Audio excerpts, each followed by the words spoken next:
Bonjour, vous êtes sur Décideur TV, c'est Lex Inside. Au programme de ce numéro, on va parler activisme actionnarial environnemental, on va parler de la création de la fondation Arcwood et enfin des obligations du CSE en matière de BDESE. Pour débuter cette émission, j'ai le plaisir de recevoir Geoffroy Goubin, associé chez Bougart Chef, moine et associé, pour parler activisme actionnarial environnemental. Geoffroy, bonjour. Bonjour Arnaud. Alors on assiste aujourd'hui à une progression de l'activisme actionnarial environnemental et de l'activisme actionnarial en général. Comment expliquez-vous ces tendances ? Alors une vraie tendance effectivement, rapportée dès le mois d'avril dernier par la Banque Lazare dans son rapport. Comment l'expliquer ? Deux phénomènes. Le premier, c'est l'exportation finalement des fonds activistes américains en Europe qui ont développé la pratique ces dernières années. Le second, c'est la montée en puissance des thématiques environnementales, sociétales et de gouvernance, les fameuses thématiques ESG. Ces deux thématiques réunies, ces deux facteurs réunis ont ces derniers temps, et particulièrement sur la saison 2022 des Assemblées Générales, effectivement marqué une vraie tendance sur des résolutions en matière environnementale. Si on repart un peu aux États-Unis, on se rend compte que sur les 3 dernières années, ces thématiques ont été multipliées par 2,5 et les résolutions externes sur la dernière saison des Assemblées Générales aux États-Unis représentent plus de la moitié des résolutions externes, donc une vraie tendance. Une vraie tendance de fond. Alors qu'est-ce que l'activisme actionnarial environnemental ? De quoi parle-t-on ? Alors, l'activisme actionnarial, c'est tout simplement, finalement, l'engagement de l'actionnaire dans la vie de l'émetteur, au départ plutôt sur ces questions financières et de stratégie, et de plus en plus donc sur les aspects sociétals et environnementaux. En quoi est-ce favorable aux entreprises ? Alors, avant peut-être trois leviers quand même qui, je pense, il faut expliquer sur cet activisme. Le premier, ce sont l'utilisation des outils juridiques, avec donc la participation évidemment au vote en Assemblée Générale, avec la possibilité de poser des questions écrites, des propositions de résolution. Ensuite, il y a l'outil plus médiatique, avec le dialogue actionnarial d'un côté, mais aussi les campagnes de communication. Et puis un outil peut-être un peu plus agressif, on va dire, qui va être notamment des actions contentieuses, voire une menace de désengagement. Ce qui est intéressant aussi, c'est de voir sur l'aspect environnemental, cette fois, une évolution des activistes, puisque on a en tête peut-être le fonds américain activiste agressif. On n'est plus uniquement sur cela, puisqu'on a aussi désormais des ONG qui prennent des participations au capital des grandes entreprises pour ensuite faire valoir leurs droits d'actionnaire et influer sur les stratégies, notamment en matière de transition énergétique de ces sociétés. En quoi est-ce favorable aux entreprises ? Alors, en quoi est-ce favorable aux entreprises ? Premièrement, un alignement finalement des problématiques qui touchent les parties prenantes avec la stratégie de l'entreprise. On a aussi de nombreuses études qui montrent qu'après avoir longtemps opposé finalement environnement et performance financière des sociétés, en réalité les deux sont réunis, une amélioration aussi de l'image dans l'opinion publique, et finalement les sociétés ne s'y sont pas trompées, contraintes parfois ou de manière volontaire, elles présentent de plus en plus à leurs assemblées générales des propositions de résolution en matière environnementale. Ce fut encore le cas de nombreuses entreprises françaises sur cette dernière saison des Assemblées Générales. En quoi le droit peut-il être un frein à l'activisme actionnarial environnemental ? Alors le droit, et le droit français particulièrement, peut être un frein pour 2 raisons principales. La première, c'est que pour qu'un actionnaire puisse exercer la plénitude de ses droits en France, il doit détenir en général 5%, alors c'est dégressif en fonction de l'augmentation du capital social de la société, mais c'est un seuil suffisamment important pour finalement empêcher des actionnaires d'exercer différents droits tels que proposer des résolutions, tels qu'exercer une procédure d'alerte, tels que demander en référé la désignation d'un expert de gestion ou encore demander en justice la convocation d'une assemblée générale. À titre de comparaison, on cite souvent cet exemple. Lorsqu'aux États-Unis, pour exercer de tels droits, il faut l'équivalent de $2000 en actions, il faut plusieurs dizaines de millions d'euros en actions, d'une capitalisation boursière du CAC 40 pour exercer les mêmes droits en France, donc c'est un vrai frein. Le second frein en droit français, c'est le fameux principe de hiérarchie tiré du fameux arrêt Mode de 1946 qui vit en ce moment une nouvelle jeunesse. On a eu notamment plusieurs exemples de sociétés qui ont refusé l'inscription à l'ordre du jour de leurs assemblées générales de résolutions en matière environnementale et notamment qui demandaient aux sociétés de s'aligner sur leurs objectifs d'émission avec l'accord de Paris. Proposition rejetée puisque de la compétence exclusive du conseil d'administration qui est seul à pouvoir déterminer la stratégie de l'entreprise. Donc ce sont les deux grands freins aujourd'hui en droit français à l'exercice entier des droits d'un actionnaire. Pour terminer, est-ce qu'on peut espérer des évolutions législatives sur ce sujet ? Alors sur ce sujet, on a déjà eu des évolutions. Sur les thématiques ESG, on a eu évidemment la loi sur le devoir de vigilance, puisque désormais les sociétés mères sont responsables des actes commis par leurs filiales, mais aussi leurs sous-traitants à l'étranger, notamment en matière environnementale. On a la loi Pacte en 2019 qui a créé finalement la fonction sociale et environnementale, qui a inscrit la fonction sociale et environnementale de la société dans le Code civil. On a sur l'aspect plus activisme actionnarial le rapport de l'Assemblée nationale de 2019, le rapport Woerth, qui veut aller plus dans le sens d'un dialogue entre activistes et émetteurs, qui veut renforcer, plutôt atténuer l'asymétrie d'information entre activistes et émetteurs. Des propositions reprises par l'autorité des marchés financiers, l'AMF, en 2021. Le président de l'AMF s'est montré, lui, favorable en mai dernier au fameux Say on Climate, inspiré du Say on Pay, à savoir proposer aux assemblées générales le plan de transition énergétique sur lequel les actionnaires peuvent voter. Alors, ce serait un vote consultatif, mais c'est déjà une avancée. Et puis, on attend les propositions au comité juridique qui devrait intervenir prochainement. Globalement, le sens de ces propositions, c'est un rééquilibrage entre l'exécutif et le Parlement, si j'ose dire, et surtout encourager le dialogue entre activistes et émetteurs. C'est vraiment le maître mot de ces évolutions.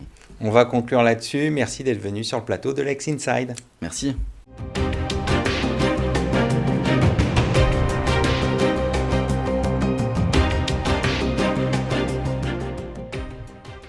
Vous êtes toujours sur Décideur TV dans Lex Inside et je suis en compagnie de Michael Kayat, associé chez Arkoud pour parler de la fondation du cabinet. Michael Kayat, bonjour. Bonjour Arnaud. Pourquoi avez-vous créé cette fondation ? Alors l'idée de la fondation, elle date un peu maintenant, elle remonte à 2019, à une période où en fait autour du cabinet il y avait à ce moment-là, je ne sais pas trop pourquoi, beaucoup de familles dans la rue, notamment des réfugiés syriens. Et c'était vraiment des familles avec des enfants en très bas âge. Et en fait, les associés, les collaborateurs, quand on arrivait au cabinet, on les voyait matin et soir, on se sentait assez impuissants. Et de là est née l'envie de faire quelque chose à notre échelle, avec nos moyens, avec ce qu'on pouvait faire. Et c'était vraiment une envie partagée, en fait, qui est un projet commun. Un projet commun qui est venu petit à petit. Alors évidemment, les associés sont un peu moteurs, mais... Enfin, non, pas moteurs, disons qu'ils donnent l'impulsion, mais les collaborateurs nous ont beaucoup poussé, justement, et ont beaucoup partagé ce projet avec nous. Quel est l'objet de cette fondation ? Alors, la fondation Arkoud, elle a pour but de cibler une population de jeunes plutôt vulnérables et de favoriser toute action qui vise à l'insertion, à l'éducation, et notamment en utilisant comme vecteur le sport, l'art ou la culture, pour leur vertu émancipatrice plus qu'autre chose, en fait. Et l'idée est vraiment d'essayer de faire... comme on peut, pour donner à certains des chances que nous avons eues à un moment de notre carrière, de notre enfance, de nos études, et qu'eux n'ont peut-être pas.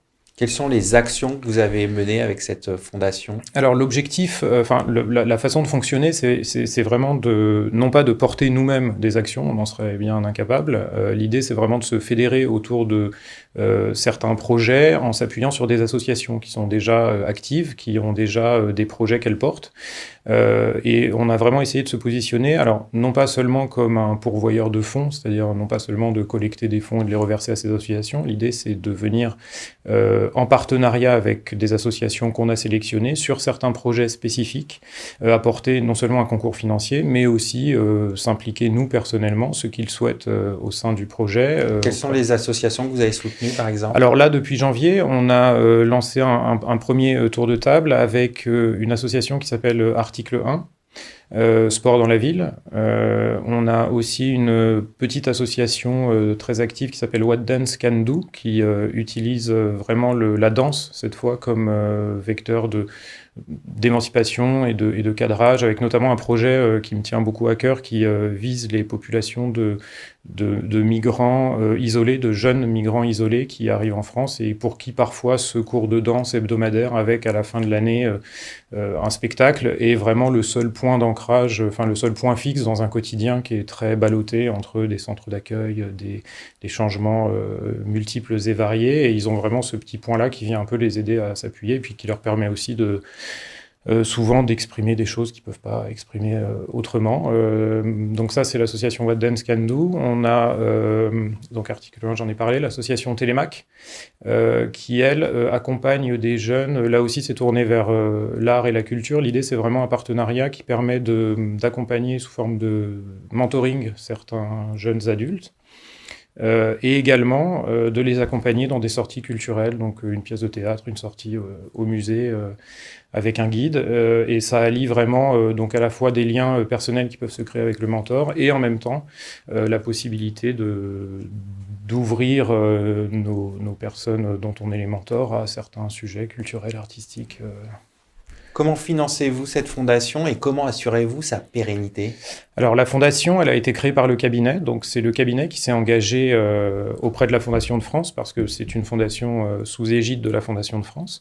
Donc le cabinet s'est engagé auprès de la Fondation de France à doter la Fondation Arcwood sur le long terme, un minimum de 5 ans dans un premier temps, et l'idée évidemment c'est que à la fois auprès de nos connaissances, de nos clients, chacun des membres de la Fondation, les associés et les collaborateurs du cabinet qui souhaitent participer à son développement vont véhiculer le message et les valeurs qu'on entend soutenir dans la Fondation. Et la Fondation étant une fondation sous égide de la Fondation de France, n'importe quel donateur peut contribuer en bénéficiant des avantages fiscaux attachés aux dons qui pourraient être faits à la Fondation de France ou à toute autre fondation reconnue d'utilité publique.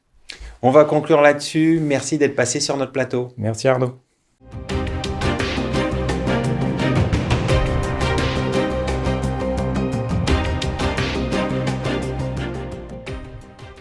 Vous êtes toujours sur Décideur TV dans Lex Inside. Quelles sont les obligations du CSE en matière de BDE-SE? On en parle tout de suite avec mon invité, Pierre Chevillard, associé de Melville Avocat. Pierre Chevillard, bonjour. Bonjour Arnaud. Alors, qu'est-ce que la BDE-SE?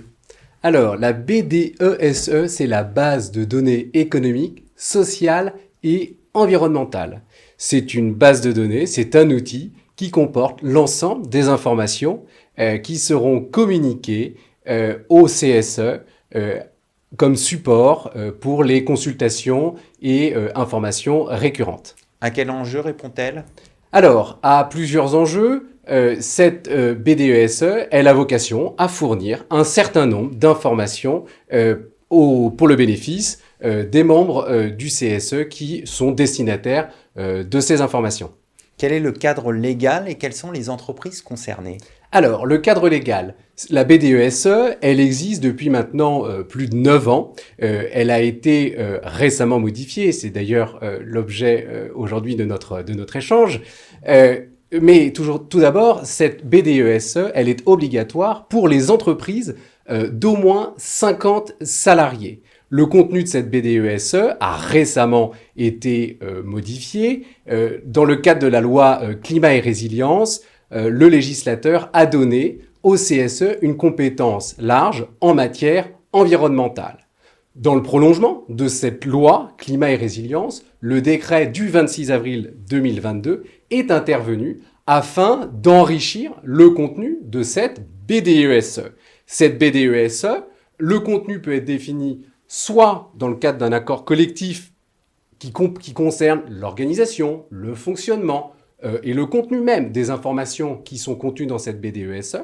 À ce moment-là, l'employeur qui a ouvert une négociation décide avec les partenaires sociaux des informations qui seront contenues dans cette BDESE. En revanche, si l'employeur n'a pas ouvert de négociation et qu'il n'existe pas d'accord collectif portant sur le contenu, l'organisation de cette base de données économiques, sociales, économiques et environnementales, alors l'employeur devra communiquer dans le cadre de cette BDESE l'ensemble des informations très précises qui sont fournies dans le Code du travail. Et en matière environnementale, puisque c'est là aujourd'hui l'apport qui nous intéresse, en matière environnementale, le décret a donc apporté une liste d'informations qui diffère selon que l'entreprise dispose de plus ou moins de 300 salariés. Les informations. Quelles sont les informations qui doivent figurer dans cette base de données? Alors, les informations de nature environnementale qui doivent figurer dans cette BDESE concernent principalement la politique générale de l'entreprise en matière environnementale, l'économie circulaire et le changement climatique. Ce qui est important d'avoir à l'esprit ici, c'est que ces informations-là dont on vient de parler, ce sont celles qui sont contenues dans les dispositions supplétives du Code du travail, c'est-à-dire ce sont les informations qui devront figurer dans la BDESE lorsque l'entreprise ne dispose pas d'un accord collectif qui porte sur le contenu, l'organisation et l'architecture de cette BDESE. Existe-t-il des sanctions en cas de non-respect de ces obligations? Tout à fait, Arnaud. La première sanction, c'est qu'en l'absence de BDESE, il existe une sanction pénale qui est le délit d'entrave. Le dirigeant pourrait se voir condamné à une amende allant jusqu'à 7 500 € et l'entreprise pourrait également être condamnée à une amende allant cette fois-ci jusqu'à 37 500 €. Au-delà de cette question du délit d'entrave, s'il n'existe pas de BDESE au sein de l'entreprise, il a été considéré que dans le cadre d'une consultation sur les orientations stratégiques de l'entreprise, le délai de consultation sur cette consultation relative aux orientations stratégiques de l'entreprise n'avait pas commencé à courir. Nous sommes dans des hypothèses où la BDESE n'existait pas. Il existe maintenant une autre hypothèse qui est celle où des informations sont manquantes dans cette BDESE. Et dans ce cas, le CSE a la possibilité de saisir le tribunal judiciaire pour pouvoir obtenir communication des informations qui sont manquantes dans cette BDESE. On va conclure là-dessus. Pierre Chevillard, merci pour cet éclairage. Je vous remercie. Merci à toutes et à tous pour votre fidélité. Je vous retrouve très bientôt pour un nouveau numéro de Lex Inside.